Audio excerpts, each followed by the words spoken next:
So out of the more than 200 concepts that I've worked with over the years, not a single one of them came to market with the idea that they would go out of business or close their business within the first couple of years. Yet more than 90% of restaurants and bars, they inevitably fail and lose everything, and most of the time even their home. I'm betting that you would rather be part of the statistical 10% of the people who make it and succeed. But there are many traps that can keep us from succeeding, and today I'm going to expose 3 of those. As a lifelong entrepreneur, I can speak to this with experience and with passion.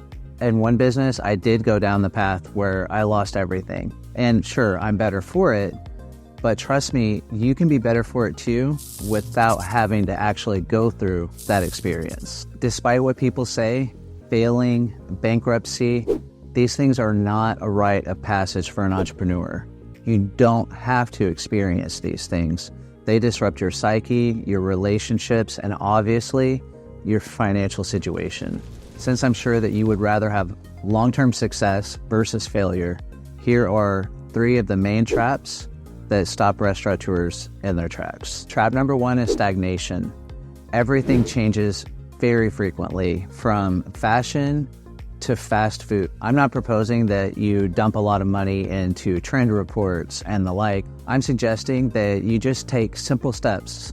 Keep the energy fresh, keep the menu updated, and maybe every once in a while change out some of your decor inside of your space. As a restaurant, if you are not moving forward, you're stagnant.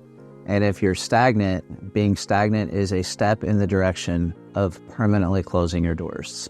All right, trap number 2. This is an unwillingness to do the work. I'm not suggesting that you don't like to work or that you don't work hard, but there may be some things that you don't enjoy doing as much. If you are a cook, maybe you don't enjoy being out in the front of the house and engaging with the guests. If you're a front of the house person, maybe you don't enjoy being in the back of the house, say washing dishes, which I can understand. So the unwillingness to do the work is a trap. We can't delegate before we're ready to delegate. And that trap, if we fall into it, is another step down the path of closing our doors. Trap number 3, this is definitely the biggest trap in what we're talking about today, and it is one that most restaurateurs really do not appreciate, and that is numbers. You have to pay attention to your numbers. When was the last time you updated your P&L? When was the last time, maybe very simply, you updated your check registry to understand your exact accounting? When was the last time you audited invoices? I had a hamburger restaurant recently that they hadn't audited invoices or updated menu pricing in over a year. And I'm sure that you're thinking, wow, that's tragic. And it was tragic because, as you probably understand, beef prices fluctuate very, very regularly. So since they hadn't updated their prices, they didn't know where their invoices stood, they didn't know how much money they were paying. Clearly, I'm sure you followed, they had no idea how much money they were making.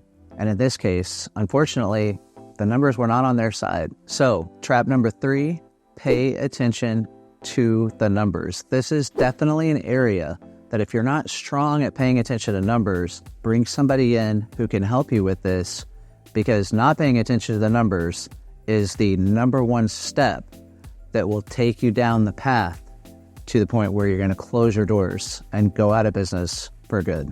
So these traps can either sound oversimplified or they may sound scary and intimidating.